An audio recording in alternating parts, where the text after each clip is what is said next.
The Unfinished Drawing, Chapter 1, A Whisper from the Basement. The silence in the old lakeside cottage in northern Wisconsin was profound, almost sacred. It was a silence Edith hadn't truly experienced since Daniel, her beloved husband of 45 years, had passed away a year ago. Their home in the Chicago suburbs, usually bustling with visits from their daughter Emily and grandchildren, felt empty without him.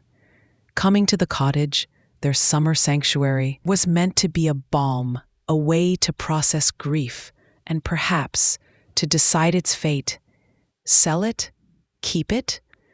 The thought of letting go of this place, steeped in memories of laughter, fishing trips, and quiet evenings by the lake, tugged at her heart.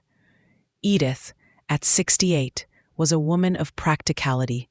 She believed in order, in facing facts, in tidiness. Daniel had been the dreamer, the one who found joy in the unexpected, who had a knack for letting things accumulate.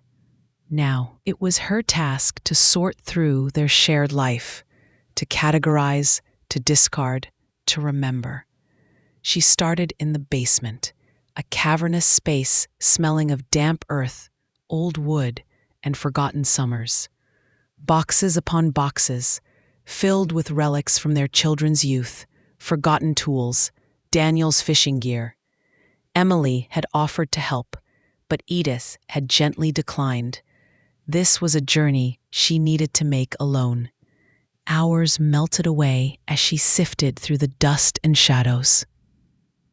She found Emily's faded ballet slippers, a collection of Daniel Jr.'s comic books, rusty roller skates, each item a tiny spark of memory, bittersweet and tender. Deeper in a forgotten trunk, beneath a pile of ancient board games and deflated beach balls, her fingers brushed against something thin, papery. She pulled it out. It was a sheet of drawing paper, yellowed with age, folded into quarters. Carefully, Edith unfolded it. The drawing was simple, childlike. A cheerful little house with a smoking chimney, surrounded by green grass. Above it, fluffy white clouds drifted across a pale blue sky, and a vibrant, albeit slightly smudged, rainbow arched across the top. It was the kind of drawing any child might create on a lazy summer afternoon. But it was the bottom right corner that made Edith's breath catch. In neat, slightly shaky block letters were 3 names: Daniel, Sarah, Tommy. Edith's heart hammered against her ribs. Daniel, her Daniel.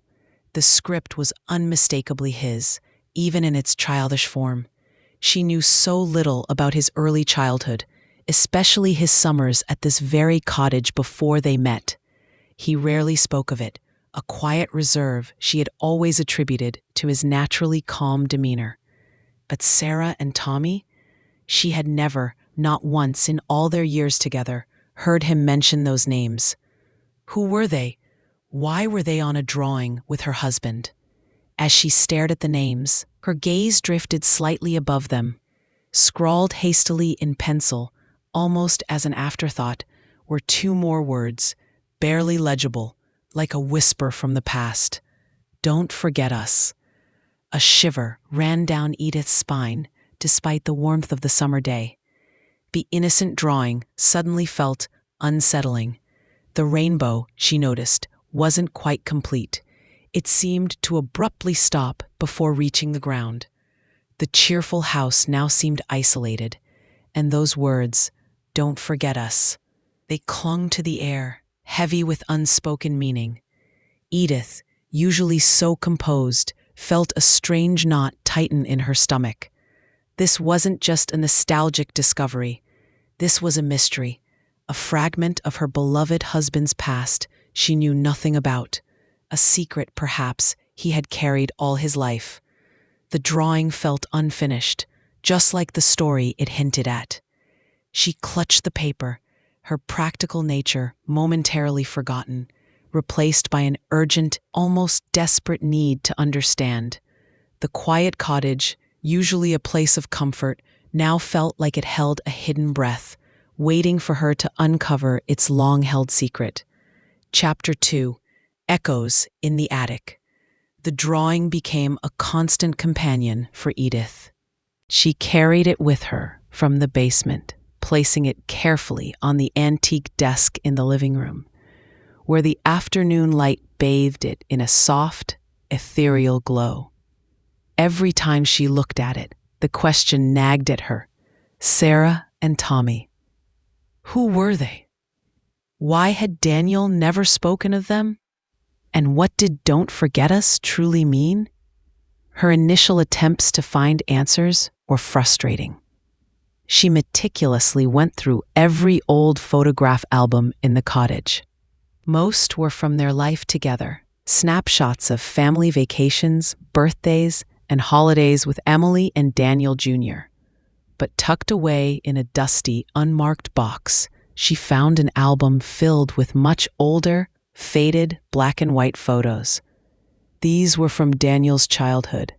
Her heart leaped.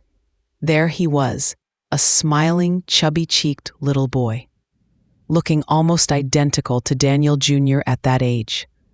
In some pictures, he was with his parents, long gone now. In others, he was playing by the lake, splashing in the shallows. And then she saw them, 2 other children. A girl with long braided hair, a mischievous grin, and bright, expressive eyes. And a boy, slightly older than Daniel, with a shock of unruly hair and a perpetually curious expression. They were in several photos, always close to Daniel, always laughing, their arms around each other in easy camaraderie. In one photo, they were sitting by the shore, pointing out at the lake, their faces alight with excitement. In another, they were holding up a string of small fish, Daniel proudly in the middle. Sarah and Tommy. Edith felt a jolt of recognition, a prickle of unease. These were the children from the drawing. But there were no names on the backs of these photographs. No dates, just silent, smiling faces from a distant summer. And still, no mention of them from Daniel, ever. It was as if they had been erased from his spoken history. The more Edith looked at the pictures, the more unsettled she became. There was an intense bond visible in their interactions, a deep childhood friendship. How could such significant figures from his formative years simply vanish without a trace or a word? She decided to call Emily. Her daughter, always more attuned to emotion and open to the inexplicable, might have a different perspective. "Mom, everything okay? You sound preoccupied." Emily's voice was bright, a welcome connection to the present. Edith explained about the drawing, about Sarah and Tommy and the old photographs. She felt a strange reluctance to voice the "don't forget us" part aloud, as if speaking it would give it more power. Emily listened patiently. "Wow, Mom, that's pretty intense. Daniel never mentioned them to you?" "Never. Not a word. And you know how much we talked about everything, eventually." Edith's voice was tinged with a fresh wave of sorrow.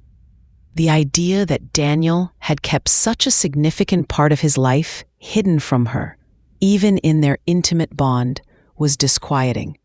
Well, Emily mused, maybe they were just summer friends, and they grew apart.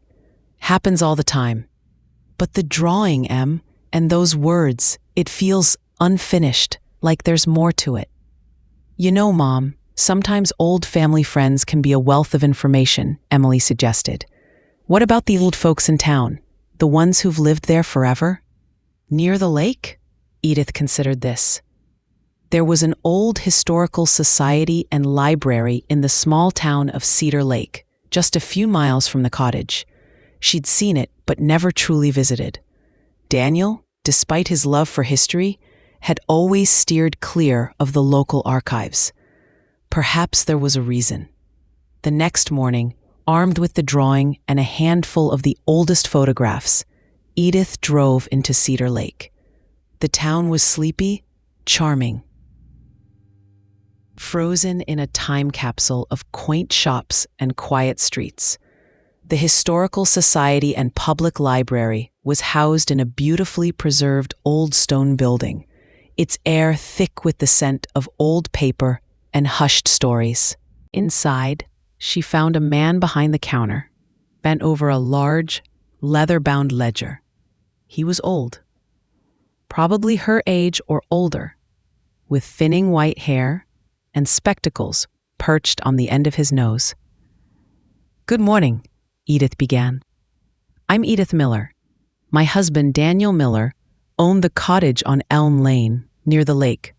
I was wondering if you might be able to help me with something." The librarian, Mr. Silas Hendricks, looked up, his eyes sharp and surprisingly bright. "Miller, you say?" "Ah, yes. The Miller cottage. Been there for generations, hasn't it? Many a summer spent by that lake. What can I do for you, Mrs. Miller?" Edith unfolded the drawing and laid it on the counter. "I found this in the cottage basement. It's a drawing by my husband, Daniel, from when he was a boy. But it also has two other names, Sarah and Tommy. Do you recognize them? Were they local children? Or perhaps other summer residents?" Mr. Hendricks leaned closer, his eyes scanning the drawing, then fixing on the names. His face, initially welcoming, slowly paled. A tremor passed through his hand as he reached out, almost reverently, to touch the paper. He didn't answer immediately. He looked at the drawing, then at Edith, his gaze filled with a profound, unspoken sorrow. "Sarah and Tommy," he murmured, his voice barely audible. "Dear me, it's been a very long time since I've seen this." He looked up, his eyes misty. "Mrs. Miller," he said, his voice now a low rumble, "there's a story behind this drawing, a sad story, one that many in this town have tried to forget." Edith's heart sank, yet a surge of morbid curiosity propelled her forward. "Please, Mr. Hendricks, I need to know. My husband never spoke of them." Mr. Hendricks slowly nodded, his gaze drifting to the window, as if looking back in time. "Come," he said, gesturing towards a quiet corner of the library, filled with dusty historical tomes. "Let me tell you about a summer that changed everything for Cedar Lake, and for your Daniel." Chapter 3. The Summer of Shadows. Mr. Hendricks led Edith to a small, secluded table, tucked away amidst shelves of old newspapers and local histories. He pulled out a large, leather-bound volume, its pages brittle and yellowed. The smell of aged paper filled the air, a scent that now seemed to carry the weight of untold sorrow. "This," he said, his voice somber, "is the Cedar Lake Chronicle, the local newspaper archives. We're going back to the summer of 1963. Edith's stomach clenched. 1963. Daniel would have been around 8 or 9, the same age as the child who drew the picture. Mr. Hendricks carefully turned the pages, his finger tracing columns of faded print. He stopped at an issue from late August. The headline, stark and bold, screamed, "Tragedy strikes lake. 2 children drown." Edith gasped, her hand flying to her mouth. The air suddenly felt thin, hard to breathe.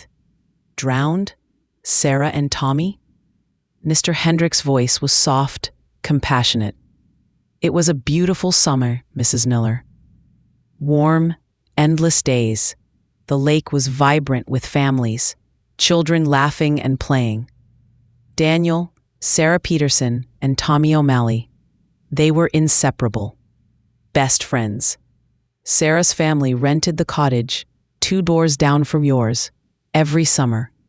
And the O'Malleys owned the general store in town. But they had a small cabin on the lake where Tommy stayed. The 3 of them were always together. He pointed to a smaller paragraph beneath the headline. Here, it says, 9-year-old Sarah Peterson and 8-year-old Thomas O'Malley were tragically lost yesterday afternoon when their small rowboat capsized during an unexpected storm.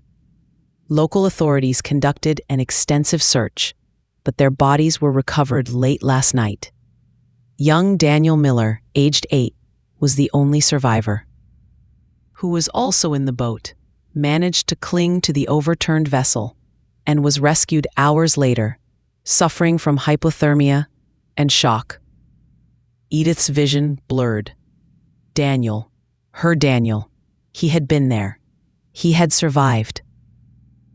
The sole survivor. He was pulled from the water by a fishing boat hours after the storm hit, Mr. Hendricks continued, his voice a drone in the quiet library. He was unconscious, barely alive. The town was devastated. 2 beautiful children gone just like that. And young Daniel, he carried the weight of it. He was the only witness. He saw it all. Edith could almost picture it.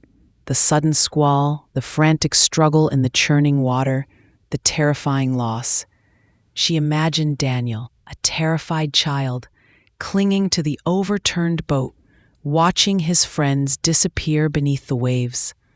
The sheer horror of it. It explained everything.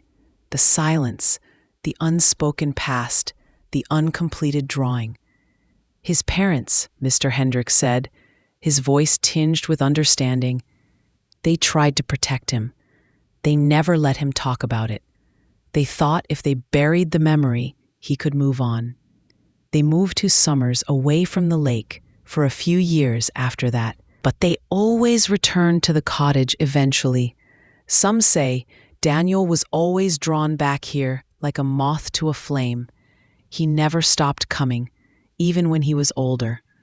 Edith looked at the drawing again, the little house, the clouds, the rainbow that cut off abruptly. It wasn't unfinished because of a child's short attention span. It was unfinished because the lives it represented had been brutally cut short. And "don't forget us" wasn't a childish plea. It was a haunting request from beyond the grave, a demand for remembrance from 2 innocent souls lost too soon. The weight of Daniel's hidden pain pressed down on her. He hadn't just been a child who witnessed a tragedy. He had been a child who survived it, carrying the unbearable burden of guilt that often plagues survivors. He had lived his entire life with this unspoken sorrow, this silent testament to lost friendships. "Thank you, Mr. Hendricks," Edith whispered, her voice raw. "Thank you for telling me." She gathered the drawing and the photographs, her hands shaking. The journey back to the cottage felt different. The lake, once a peaceful expanse, now seemed to hold a profound sadness. The gentle lapping of the waves against the shore sounded like whispers from the past, the echoes of children's laughter tragically silenced. Back in the cottage, Edith placed the drawing and the newspaper clippings on the desk. She looked at Daniel's smiling face in the old photos, then at his solemn face in the later ones. The subtle shadows in his eyes she had never fully understood until now. He had carried this immense burden, this unspoken grief, for a lifetime. He had built a beautiful life with her, but this silent wound had always been there, a part of him she had never known. She realized then why he had been so private about his childhood summers at the cottage. It wasn't just a place of happy memories for him. It was a place of trauma, of loss, of an unhealable scar. The unfinished drawing wasn't just a secret. It was a testament to a part of her husband she never truly knew, a part of him that was eternally intertwined with Sarah and Tommy, 2 names etched not only on a piece of paper, but on his very soul. Chapter 4. The Silent Burden. The revelation of the drowned children and Daniel's role as the sole survivor cast a profound shadow over Edith's understanding of her husband. Everything she thought she knew about his quiet nature, his occasional bouts of melancholy, his deep love for the lake, yet his reluctance to speak of his earliest memories there, suddenly made heartbreaking sense. He hadn't just been a stoic man. He had been a man silently carrying an immense burden of survivor's guilt. Edith spent the next few days in a haze of grief, not just for Daniel's recent passing, but for the lost childhood and unspoken pain he had endured for so long.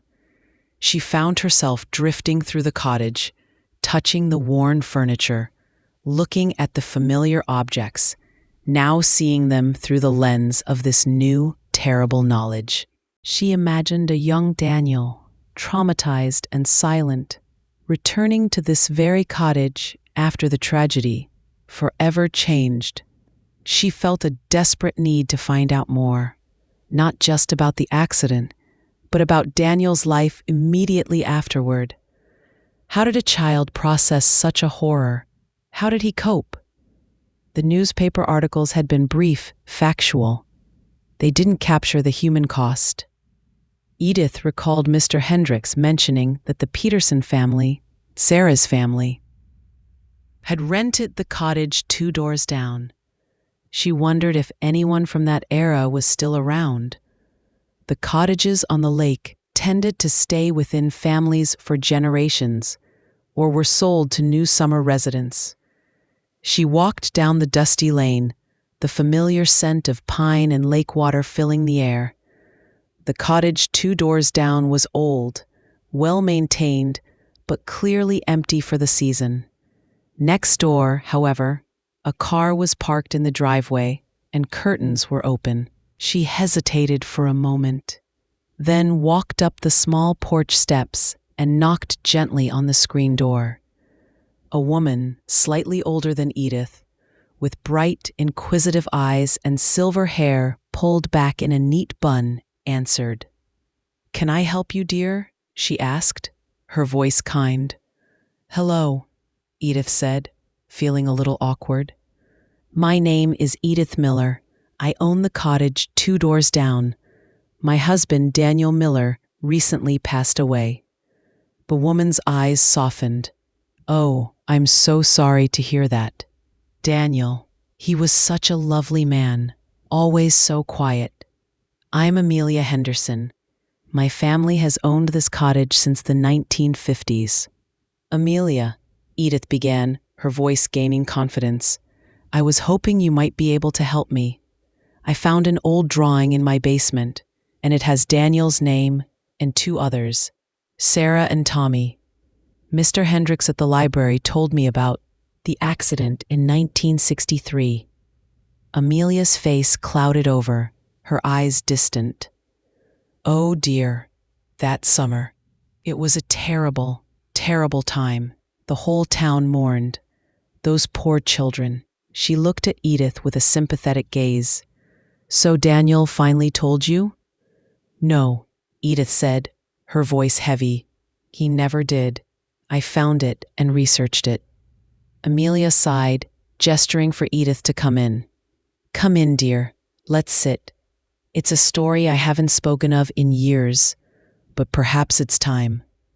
They sat in Amelia's sun-filled living room, the lake sparkling outside the window.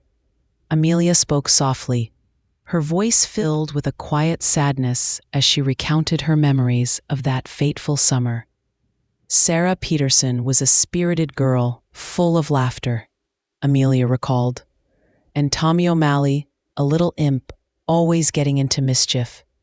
Daniel was quieter, more thoughtful, but he adored them. They were a trio, inseparable.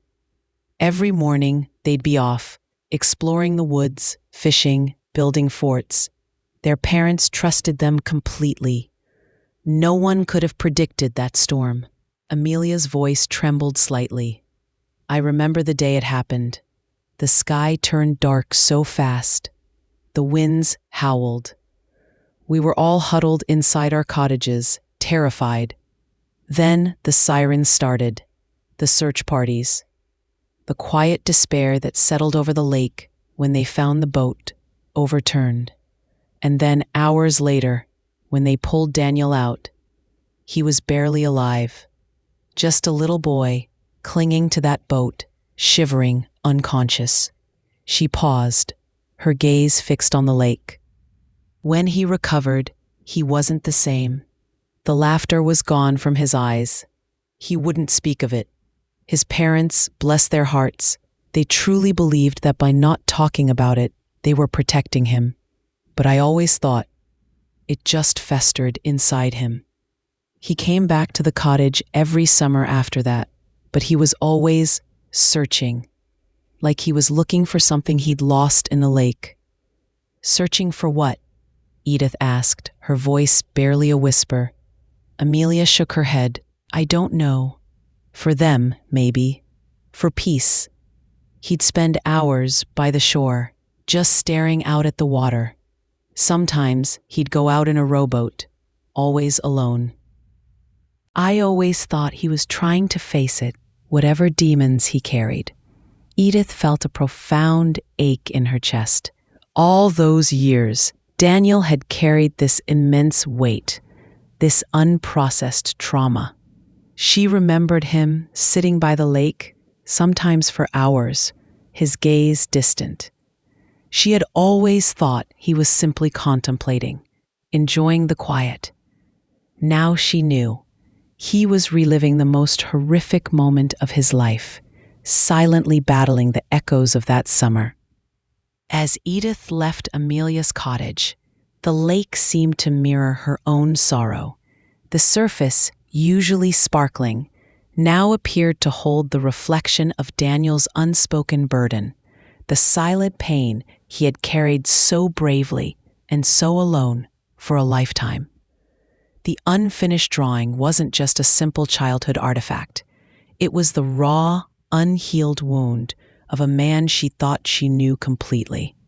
And now, Edith felt an overwhelming need to somehow, in some small way, help him find the peace in death that had eluded him in life.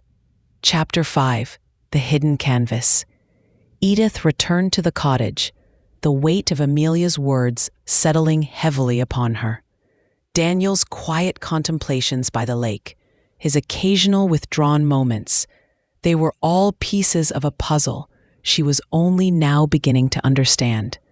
The unfinished drawing was a testament to a broken childhood, a vibrant rainbow cruelly cut short. She found herself gravitating towards Daniel's old study, a room he had always kept meticulously organized, almost as if to compensate for the chaos of his inner world. He had a large, antique wooden desk, its drawers filled with neatly categorized files, old blueprints from his engineering career, and a few personal effects. Edith began to go through them, not searching for clues this time, but for any sign of Daniel's deeper self, a window into the man who had silently carried such a profound sorrow. She found old letters, financial records, even a few of his well-loved poetry books, their pages marked with his annotations. Then, in a hidden compartment at the back of the largest desk drawer, a secret Daniel had obviously built himself, a testament to his engineering mind. She found it. A small, beautifully carved wooden box, worn smooth from years of handling. Her heart pounded. This felt important. Daniel had always been a man of few secrets, or so she thought. But this box, hidden away, whispered of something deeply personal, something he had deliberately concealed. With trembling fingers, Edith opened the box. Inside, nestled on a bed of faded velvet, lay not one, but two items. The first was a small, crudely carved wooden figurine of a boy, arms outstretched, as if reaching. It was simplistic, clearly handmade, perhaps by a child's uncertain hand. Daniel's hand, perhaps, The second was another drawing. This one was larger, on a stiffer piece of paper, and clearly drawn by an older hand. Though the style was still somewhat amateurish, it was a landscape, a tranquil lake, a small cottage on its shore, and above it, a partially drawn rainbow. Just like the first drawing, this rainbow, too, abruptly ended mid-arc, its colors fading into nothingness. And then she saw the inscription. On the bottom right corner, in a more mature, but still slightly shaky script, was a single word, unfinished. Edith felt a wave of profound sorrow wash over her. This wasn't a drawing from his childhood. This was Daniel's attempt, perhaps as an adult, to revisit that trauma, to complete the picture that had been shattered so long ago. But he couldn't. The rainbow remained unfinished, just like his healing. Beneath this drawing, almost hidden, was a folded piece of paper. It was a letter, addressed to her. His handwriting, shaky but unmistakable, was filled with a desperate urgency. "My dearest Edith, if you are reading this, I am gone, and there is something I must finally tell you, something I have carried with me since I was a boy.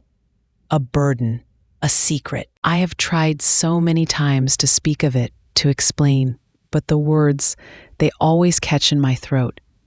I know I should have told you sooner. Forgive me for that.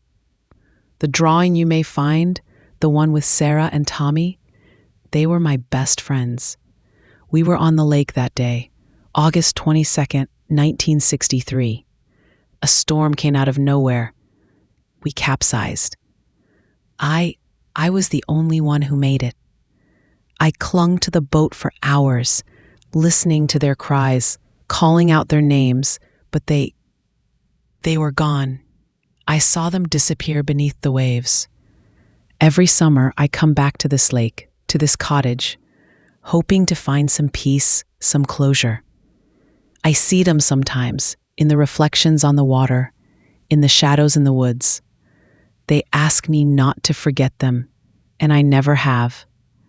I have tried, countless times, to finish that drawing, to draw the rainbow all the way, to bring it down to earth, to show their journey home. But I never could. It always felt unfinished, just like my own life, in a way, without them. I always wanted to find a way to honor them, to complete the circle, to let them know I remembered, to say goodbye properly. But I don't know how. Perhaps you, my love, with your clear vision and your strength, can find a way to finish it for me, to bring peace to this old man's heart even after it has stopped beating, to complete the rainbow, to let them go, and to find my own peace. I love you, Edith, more than words can say. Thank you for our life together. It was a full and beautiful life, despite the shadows I carried. Always yours, Daniel." Edith's hands trembled so violently she could barely hold the letter. Tears streamed down her face, blurring the words. Her husband, her steady, beloved Daniel, had carried this profound grief, this unspeakable trauma, for his entire life. He had wanted to tell her. He had wanted to finish the drawing, to find closure, but the pain had been too great. And now, in his death, he had finally entrusted her with his deepest secret, his most profound wound. The little wooden figurine, the second unfinished drawing, and now this raw, heartfelt letter. They were a testament to Daniel's silent suffering, his desperate yearning for peace. The cottage, which had always felt like a haven of their shared memories, now felt like a repository of his unspoken sorrow. A new purpose ignited within Edith. She wasn't just sorting through belongings anymore. She was embarking on a final act of love for her husband, a sacred mission to complete what he could not. She would finish the drawing. She would bring the rainbow to earth. She would find a way to honor Sarah and Tommy, and in doing so, finally bring peace to Daniel's restless soul. The weight of sorrow remained, but now it was tinged with a powerful sense of purpose and a profound understanding of the man she had loved so deeply. Chapter 6. A Bridge of Colors. The day after reading Daniel's letter, Edith felt a profound shift within her. The grief she carried for his loss was now intertwined with a deep empathy for his lifelong pain. The unfinished drawing was no longer just a mystery. It was a sacred task, a final act of love she could perform for him. She called Emily. "Honey," she said, her voice steady, "I need you and the kids to come up to the cottage. I have something important to share with you all." Emily, sensing the shift in her mother's tone, immediately agreed. Within a few days, Emily arrived with Sarah, 8, and Liam, 10. Edith gathered them in the living room, the original drawing laid out on the coffee table, along with Daniel's letter and the second unfinished drawing. She began to tell them the story, starting with the discovery of the first drawing, the visit to Mr. Hendricks, the newspaper articles, and finally, Daniel's hidden letter. Emily listened, tears streaming down her face, as she realized the silent burden her father had carried. "Dad, he never told us," Emily whispered, her voice choked with emotion. "All these years." My poor dad, Sarah and Liam, usually boisterous, listened with wide, solemn eyes. "Sarah and Tommy?" Liam asked, his voice soft. "Like us?" Edith looked at her grandchildren, a profound wave of symbolism washing over her. Her granddaughter was named Sarah. Her grandson, Liam, was a variation of Thomas. It was as if fate, or something beyond, had given these children names that mirrored Daniel's lost friends, providing a new, gentle echo in the present. "Yes, like you," Edith said, her voice tender. "Your grandpa loved them very much, and he never forgot them. He tried to finish this drawing, to draw the rainbow all the way to the ground, but he couldn't." She showed them the second, unfinished drawing. "He asked me to complete it for him, to help him find peace." Liam, ever the practical one, pointed to the original drawing. "But the rainbow isn't finished, Grandma. It just stops." "Exactly," Edith said, her voice gaining strength. "And we are going to finish it, for your grandpa Daniel, for Sarah and Tommy." She found Daniel's old art supplies in the study, a dusty box of colored pencils, a worn sketchbook. She pulled out a fresh sheet of paper and placed the original, faded drawing beside it. "We're going to make a new drawing," Edith announced, her eyes meeting her grandchildren's. "A full, complete rainbow, for them and for Grandpa Daniel." Together they sat at the kitchen table, the morning sun streaming through the window. Edith began to sketch the outline of a new rainbow, careful to replicate the innocent style of the original drawing. Sarah, with her artistic flair, chose the brightest colors. Liam, precise and thoughtful, meticulously colored within the lines. As they worked, Edith felt a profound sense of healing.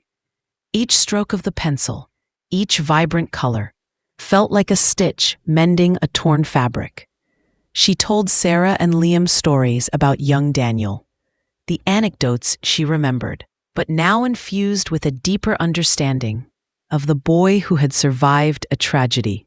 She imagined young Sarah and Tommy playing by the lake, their laughter echoing through the years. When the new drawing was finished, it was vibrant and full of life. The rainbow, this time, arced beautifully across the sky, its colors reaching all the way down to a small idealized cottage and the sparkling blue lake. Below it, in a child's cheerful script, Edith wrote, "Daniel, Sarah, Tommy, remembered, loved, at peace." The next afternoon, Edith, Emily, Sarah, and Liam walked down to the lake. They found a quiet, secluded spot near the old oak tree where Daniel often sat. The water sparkled under the afternoon sun, calm and inviting. Edith held the original, faded drawing. Emily held Daniel's letter. Sarah and Liam clutched the new, vibrant drawing. "Your grandpa loved this lake," Edith said, her voice soft but clear, addressing the gentle breeze. "And he loved Sarah and Tommy. They were a part of him, always." She paused, taking a deep breath. "Daniel, my love," she whispered, looking out at the vast expanse of water. "We know your story now. We understand. And we are here to finish what you couldn't, to bring peace to those you loved and to your own heart." With Emily's help, Edith gently unfolded the old, faded drawing. Liam and Sarah then carefully laid their new, finished drawing on top of it, aligning the two. The vibrant colors of the new rainbow overlay the faded, broken one, completing the arc, bringing it to earth. It was a simple act, but profoundly symbolic. "Now they can truly go home," Edith murmured, a tear tracing a path down her cheek. But this time, it was a tear of release, not just sorrow. Emily read aloud from Daniel's letter, his last words to Edith, his final confession, his desire to complete the rainbow, to find peace. Then, one by one, they each placed a small, smooth stone from the shore onto the new drawing, anchoring it, a silent promise of remembrance. Sarah and Liam, seemingly understanding the gravity of the moment, looked out at the lake, their young faces solemn. As the sun began to dip towards the horizon, casting golden light across the water, Edith felt a profound sense of peace settle over her. It wasn't a sense of Daniel's physical presence, but a spiritual one. A feeling that the burden he had carried for so long had finally been lifted. The cottage, the lake, the memories, they were still steeped in sorrow, but now also in healing, in acceptance, and a love that transcended time and loss. The old cottage, which she had considered selling, now felt less like a relic of the past and more like a living testament to resilience, remembrance, and the enduring power of love. Edith decided then and there that she wouldn't sell it. It would remain their family's sanctuary, a place where the past could finally intertwine with the present, where Daniel's story could be shared, and where the rainbow, once unfinished, now connected earth to sky, a beautiful, vibrant bridge of colors, forever remembered, forever loved.